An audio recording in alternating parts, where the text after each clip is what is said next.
At the beginning of the story, it introduces a detective named Max Payne. He is the best, most brutal, and strongest cop in his office. He is also a cop who is always dedicated in every case. However, lately Max has become moody and often alone. Investigated, Max is still brooding over the death of his child and wife, who were slaughtered by unknown people, and until now the culprit has not been found. Unfortunately, his colleagues are working slowly, so Max chooses to investigate alone. He often follows thugs in the hope that Max can get new clues about his family's killer. In addition, he often provokes the thugs by wearing fancy watches, and when they were provoked, Max would lead them to a quiet place, so that he could brutalize them without interference. After passing by the thugs, Max asked if they recognized his wife's face, but unfortunately, these thugs were high on a new type of liquid drug. Here, they all hallucinate and see a monster in the shape of a giant bird. One of them was even killed by a train due to the effects of the drug. Max was very disappointed because he couldn't get any clues from them. Max then met an acquaintance who was a nightclub owner. He was the one who had always helped Max in investigating this case, but because he was busy, this man could not help much. Instead, he introduced Max to a woman named Natasha Sachs. Although this woman is very beautiful and sexy, Max is not at all lustful. Instead, he is more interested in the wing tattoo on Natasha's arm. While the two of them were talking, suddenly, there was a scary woman who wanted to kick Max out. It turns out that this fierce girl is Natasha's younger sister. Feeling disturbed, Natasha told her sister to leave because she still wanted to talk to Max. But Max was more interested in the liquid drugs in the place. The drugs were liquid and very similar to a solution. But the strange thing is that this drug liquid can make addicts become hazy and also hysterical. Max, who was curious, intended to take it. But when Max wanted to enter the room, he was suddenly surprised by a very dangerous bald figure. It is said that this bald gangster is a dealer named Jack Lupino. This gangster also has a bird wing tattoo that is very similar to Natasha's tattoo. Not long after, Natasha pulled Max's hand and persuaded him to play around. But here, Max rejected her outright and even must to kick her out. And upset, Natasha immediately left there. She went home through a very quiet street. Then suddenly Natasha saw the shadow of a giant bird that chased and brutally pounced on her. The next day, Natasha was found dead in a terrible condition. Max is then invited to visit the scene of the crime by his colleague named Alex. It turns out that Alex knows that the last person to meet Natasha was Max himself. On the other hand, there is Lupino, who is monitoring the police from a distance. Judging by his face, he must know something about Natasha's death. After checking the crime scene, Alex asked Max for an explanation as to why he had met Natasha. Alex didn't want his best friend to become a murder suspect. Max did not accept Alex's words that seemed to corner him. He then brought up the case of his wife's death that had not been revealed, where Alex was the police officer who handled it, and until now he has not been able to find the culprit. On the other hand, the news of Natasha's death also reached her sister, Mona Sachs. She gets information that the last person in contact with Natasha was Max, and also a liquid drug dealer. At the same time, Alex found an irregularity in Natasha's case, and after further investigation, it turns out that this case is related to the death of Max's wife. Without wasting any more time, he immediately contacted Max and asked him to come to his house. But when Max got there, Alex's house was in ruins. In addition, Alex was also lying on the floor in a lifeless. Seeing his best friend dead, Max wanted to make sure again that he was not mistaken. But suddenly Max was shot by someone. Max was attacked recklessly by a mysterious man. Luckily, Max was able to turn the situation around and canned to shoot him back, but the severe injuries made Max unconscious. The next day, he woke up in a hospital. In Max's room, there was already a former police officer named B.B. Hensley. He is Max's former colleague, who is now the head of security at a company. Here, B.B. Hensley says that the police have named Max as a suspect in Alex's murder. Hearing the news, Max felt that he was being framed. B.B. Hensley then invites Max to visit Azure Corporation, where he works. The company focuses on pharmaceuticals, including supplying drugs to military institutions. Once there, Max was greeted by his big boss, Nicole Holm. She shook Max's hand to offer her condolences and feel sorry on the death of his wife. It was known that Max's wife was a former employee at Nicole's company. To appreciate her service, Nicole and B.B. Hensley decided to create a scholarship program in Max's wife's name. After visiting the company, Max and B.B. Hensley immediately prepared to attend Alex's funeral. But when they got there, Max was kicked out by Alex's wife, who thought that Max was the cause of her husband's death. When Max wanted to go home, he was suddenly intercepted by a military police. This person is usually called Jim Bravura. He is known as a very persistent police officer and always manages to catch corrupt police. And this time, he wants to find out if Max really killed Natasha and Alex or not. Moreover, Jim found the fact that Max often associated with criminals. Hearing that, Max immediately denied all of Jim's accusations, then just left. Max then forced into Alex's room, even though the police tried to stop him. In that room, Max took a file related to Natasha's death. Based on the file, Max finally knew that Natasha had contacted a gangster before she died, and the gangster was a liquid drug dealer. Max immediately went to the slum area where the dealer lived. Suddenly, Max was held at gunpoint. The person who pointed the gun at him was Mona. From the weapon she held, it was clear that this fierce woman was not just a woman. She also had very capable fighting skills. Even Max did not move in front of her. At gunpoint, Mona accused Max of being her brother's killer, but Max immediately denied it because he had been framed by someone. Max, who didn't want to make more enemies, finally invited Mona to work together, especially since they both wanted to find Natasha's killer. Mona was willing to accept Max's invitation, as long as he didn't mess with her. Mona says that she is an assassin trained as a killing machine. If Max dares to betray her, then Mona will not hesitate to chop up this policeman's body. Long story short, they finally arrived at the dealer's place. However, besides the two of them, Lupino was already there and hiding in a room. Mona and Max immediately entered the dealer's place.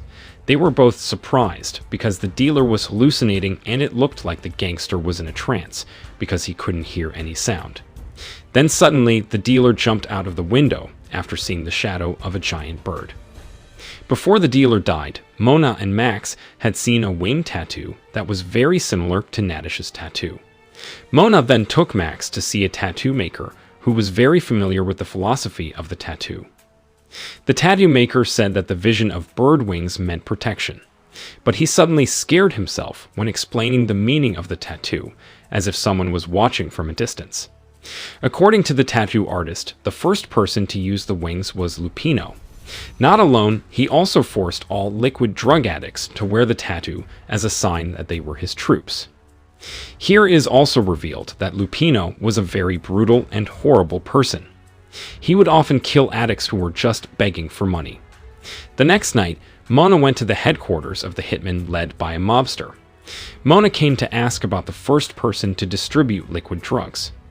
Then, without hesitation, the mobster immediately mentioned the name Lupino and his place so that Mona could act further. Then he also told Mona to stay away from Max, because according to him, Max is a very dangerous figure. On the other hand, Max was already at Nicole's company's warehouse to retrieve his wife's belongings that were still left there. In the warehouse, he realizes that the company's logo is exactly the same as the wing tattoos of the addicts. From here, Max began to be suspicious of the people who worked at her company, especially those in his wife's division. Without wasting time, Max immediately went to B.B. Hensley to ask about a manager who had been his wife's boss. Pressed, B.B. Hensley finally told him the manager's name, Jason Colvin. After Max left, B.B. Hensley immediately contacted Jim to inform him about the death of Max's wife. Here, B.B. Hensley told that Max's family was very harmonious. They lived peacefully in the suburbs and didn't have many problems. But one day, a group of gangsters robbed his house. Max did not just silent, he defended himself and was able to slaughter them all. Unfortunately, one of the gangsters came to escape and Max was too late to save his infant daughter and wife. According to B.B. Hensley, Max has turned vengeful since the incident. Therefore, B.B. Hensley asked Jim to quickly catch Max before he went crazy. Here, B.B. Hensley's movements look very strange. Why is he urging Jim to arrest Max when he is his former partner in the police? At the same time, a company manager is meeting with Nicole. He is the direct supervisor of Max's wife. During this meeting, he showed a file on Lupino, who turned out to be a former Special Forces officer, and finally the rot problem was revealed. It turns out that the company who makes liquid drugs is Nicole's company. They then used Lupino as a dealer to distribute it to the gangsters. After meeting Nicole, the manager returns to his office. When he arrived at his office, he was surprised by the arrival of Max Payne. Without much ado, Max immediately locks the room and beats the manager until he finds out why his wife was killed. Frightened, the manager finally spoke up. He said that Max's wife was involved in a project to make a serum that would be used by soldiers. It was said that the serum could provide extraordinary physical strength, but unfortunately the project failed miserably, as the serum had severe hallucinatory effects. Since the project failed, the serum makers were severely terrorized by the soldiers who became victims of the serum, and from then on, victims began to fall. The manager then gave Max an important file that could be used as a clue to uncover all of this. Max took the file and went out while holding the manager hostage. However, he was surrounded by special forces sent by B.B. Hensley. But strangely, they shot the manager to death, even though he was a key witness in his wife's case. To protect himself, Max immediately shoots with them. Even though he was alone, Max was able to keep up with them. He even still can to eliminate half of the troops. Then with his speed, Max ran and hid behind a steel door. But unfortunately, he was immediately pointed gun by Jim, who appeared suddenly. Even so, the policeman had no intention of hurting Max. He just wanted to ask for an explanation, whether Max was the killer of Natasha and Alex. Before he could answer, B.B. Hensley's troops suddenly bombed the steel door, causing thick smoke. Seeing this, Max took a chance of the situation to leave. Next, Max visited Mona's house to open the manager's file, which turned out to contain a video file. The video showed Lupino when he was still active as a Special Forces officer. But at that time, Lupino was used as a test object of the liquid drug serum made by Nicole and her friends. According to Lupino, the serum made him stronger and more brutal. After watching the video, Max was even more furious. Mona then tells him about Lupino's place, which is located in a club called Ragnarok. However, she advised Max not to go alone, because Lupino had a very large army of gangsters. But Max didn't care. He would still go and risk his life for his children and wife. On the other hand, Lupino was seen hanging out while drinking liquid drugs. He looked very relaxed, even though Max was already at his place. The policemen then took out the guards one by one. Next, Max entered the liquid drug factory while keeping an eye on the surroundings. In the next room, there were two gangsters who realized Max's presence. They then broke down the door and immediately fired weapons in all directions. But the strange thing was, Max suddenly disappeared. The two gangsters looked for him throughout the factory. But suddenly Max appeared and immediately checked every room anxiously while looking for Baldy. Then he entered a very suspicious room. And sure enough, Lupino turned out to be in the room. Without further ado, the gangster immediately attacked Max blindly. Here, Max had a very difficult when attacking back, because Lupino was drunk on liquid drugs and became very violent and brutal.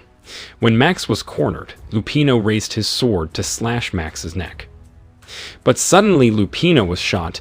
It turned out that the one who shot Lupino was B.B. Hensley. He also helped Max to stand up and invited him to go home. However, Max was beaten by B.B. Hensley's men. B.B. Hensley then handcuffed Max's hands and took him to a quieter place. Here, it is finally revealed that B.B. Hensley is the mastermind of all the problems, from the death of Max's wife to the distribution of liquid drugs. B.B. Hensley said that Max's wife knew company secrets, so she had to be killed.